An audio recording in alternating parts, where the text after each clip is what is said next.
So what's going on, guys? So I'm starting the day off training the client, doing some more one-on-one stuff when I can, or just to get people started on their programs while I'm still here.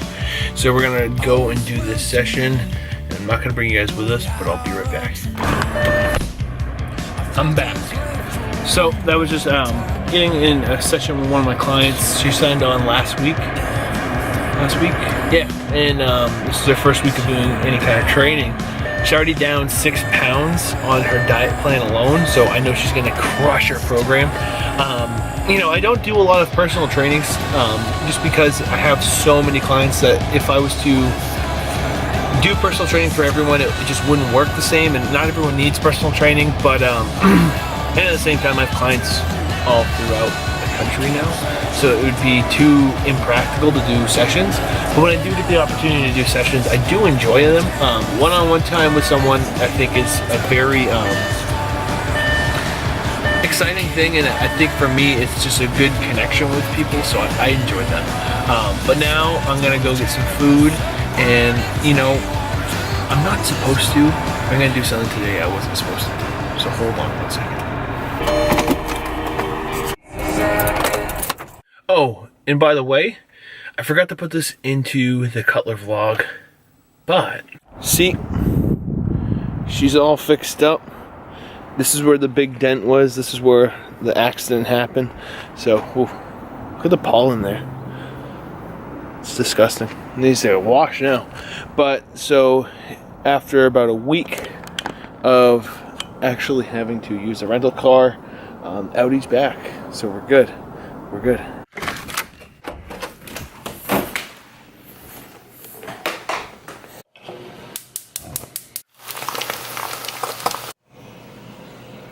So what's going on, guys? So I have 6 egg whites here. I have 2 servings of cream of wheat, and I also have a 1/4 scoop of oatmeal. I'm gonna add my MTS whey to it. I have a lot of stuff to do today. I'm almost caught up on all the stuff from the weekend, just because with Lindsay's contest we had a lot of things to get done. So I'm wrapping it up now. I'm gonna get those things done. I'm gonna work on some stuff. I'm gonna call in about an hour and a half with a potential client. So all these working parts are moving at 1,000,000 miles an hour.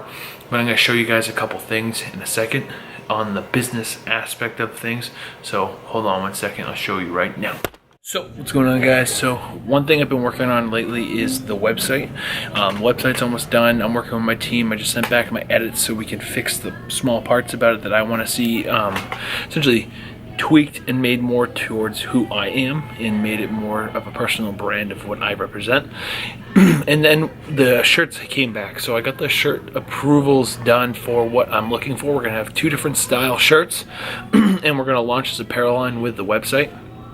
So the thing that I want to talk to you guys about is starting your business. So I've been doing this for 2 years, and one thing I've learned, if I can give you guys one piece of advice, it's building in a way that you know what you're good at and building around that. So I'm really good at this stuff, at being the personality, being the person on the camera, and working with my clients and building a personal brand around that.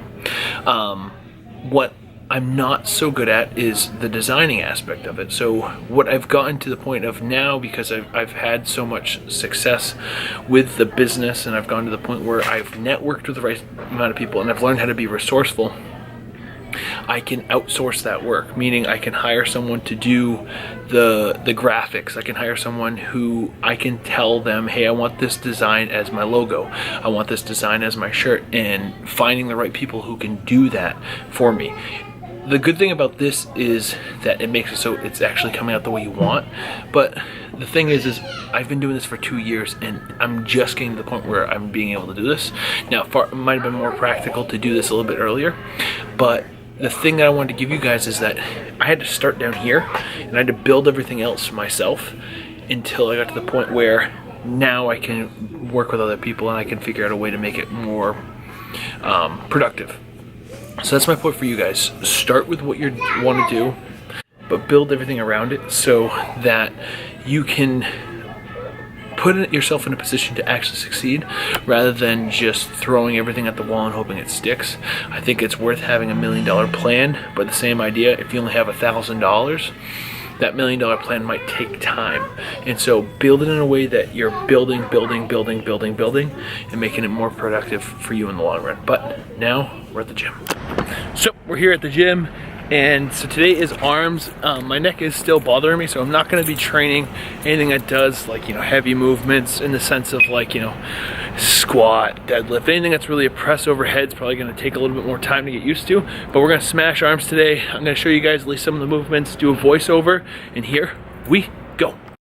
So what's going on, guys? So we're starting here with tricep push downs. I think this is one of the exercises that you should really focus on adding to your arm workout. But as you can see, I'm not using a lot of momentum, and I'm trying to really control the weight with my triceps. I think a lot of times people put too much weight on and end up using a lot of their shoulders and momentum, where you should be focusing on the real push down and contraction in those triceps to maximize the movement. And then we're moving on to a cable bicep curl. So we see is trying to get a full stretch and squeeze at the top, moving fairly decent weight, but I think a lot of times you can do this with a barbell, with whatever you're comfortable with. I think the arms work better on volume, so that's what I'm focusing on. And with my chest being messed up or my neck being messed up, I couldn't do a lot of the movements I would usually do. So I added this kickback. I usually try to go about a 90-degree angle to the floor, or at least parallel to the floor rather, and kick back and flex my tricep. You don't have to move a lot of weight, but just really focus on the contraction in your tricep. And this kind of goes back to the 30% principle or 20% principle, whatever you want to call it. But my left side is smaller than my right side, so I really focus on doing 1 to 2 extra sets on single arm curls with my left arm, making it so I can balance out any of the inefficiencies on that side. I find it's much more beneficial to do it this way, stretching and contracting. I don't move more than 35 pounds on this, but really get a good stretch and contraction in my arm to maximize what I'm doing. Now with my neck being the way it is, I'm having a hard time doing regular dips, so what I've added to the mix is the seated dip machine. And as you can see, I'm removing all momentum, so I'm focusing a lot on the stretch and contraction, going really slow and getting the most out of these reps. For me, the weight wasn't really important during this exercise or during this whole training session. It was more about just getting in the gym, getting a pump, and moving forward.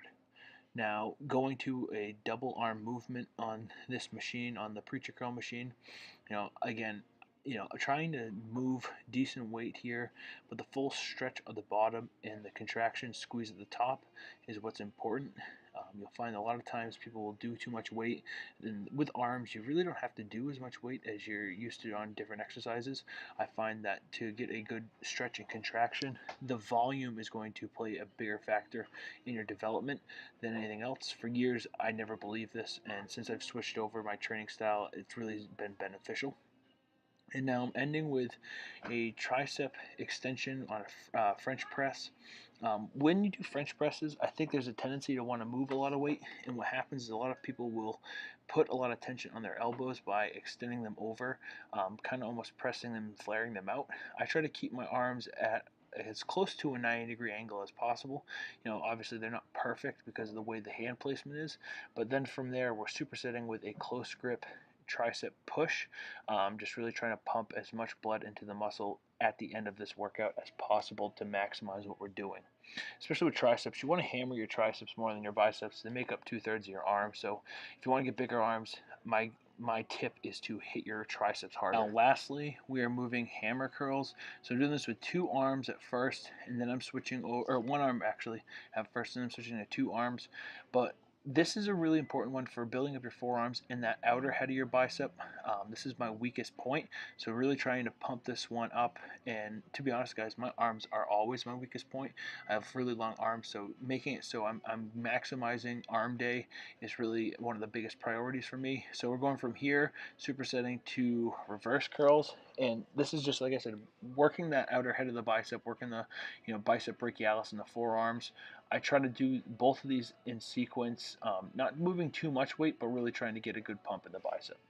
So what's going on, guys? So wrapped up arm day. Felt great to be back in the gym.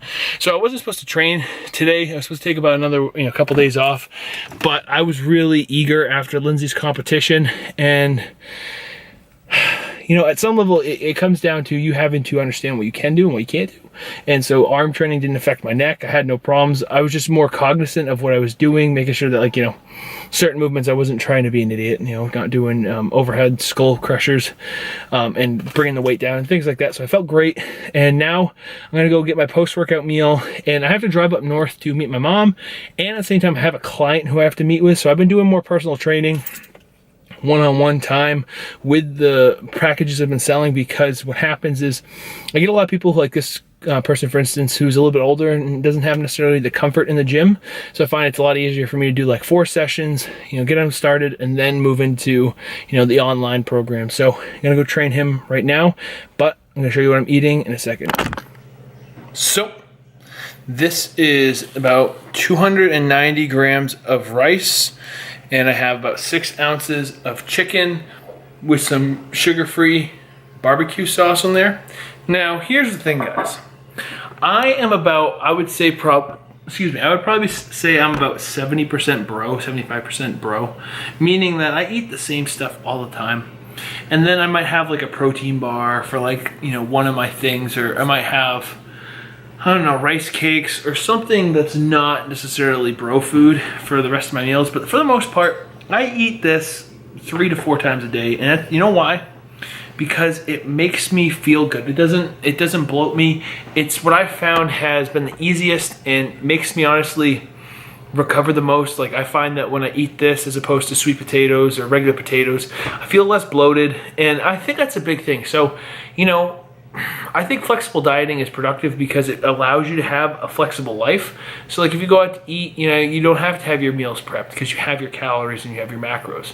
But constantly trying to make all these things fit, I think, is unproductive, and I don't think that's what it's supposed to be.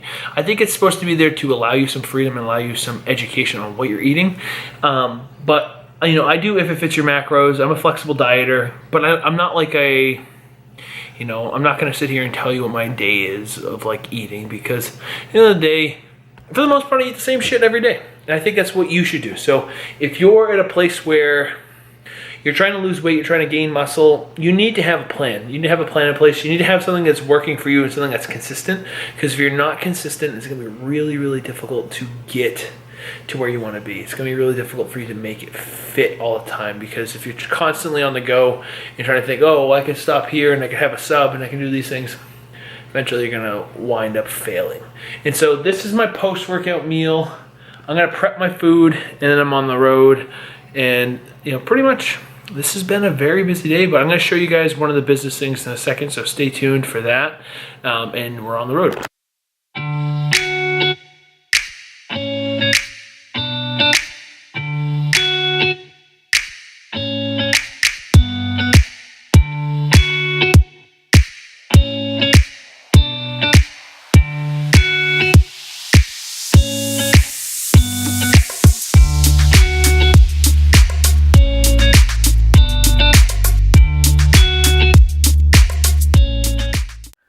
So what's going on, guys? So I have to admit, I kind of screwed up. So right now you should see some things about me training someone, or you should see me getting back in the car.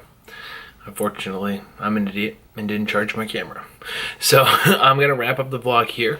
The one thing I want to talk to you guys about is just there's certain things that are going on with the business that I'm getting ready to launch. So we have a few new projects that I'm really excited about, especially, so for those of you who don't know, Lindsey and I are going to Los Angeles the end of this month, and so we are going to be looking for apartments in Santa Monica, and then in June 26th is the date, we're slated to move to Santa Monica. And so I have some projects I'm going to be launching here before we leave, but what I'm starting right now is the new episode called The Journey. And so we're starting the journey, and I'm going to key this as the journey because I've always wanted to live in Los Angeles since I was a kid. I think since I was 8 years old, I've always wanted to be there. I always wanted to live in California, and through this business and through what we've created here, it's an opportunity, and it's what we both think is going to benefit us. So this is a new project for me. I'm going to be launching this as the first episode of the journey, and so I appreciate you guys tuning in. I appreciate you guys coming into this. It's an exciting time, and I'm just I'm so grateful because I look at the things that you guys have been able to help me with, and this channel is just such a great medium for us to connect with you. My YouTube channel and Lindsay's YouTube channel, and I just really want you guys to know that I appreciate you guys watching, and I appreciate you guys tuning in and subscribing, and this is just the beginning of exciting new things to come. So stay tuned. If you haven't subscribed to the channel, you better do it now. Give us a thumbs up and let me know you're here. Give me some comments. If you have any questions about the arm workout, I'll give you some feedback. But I will see you in the next video. Boom, Zeus.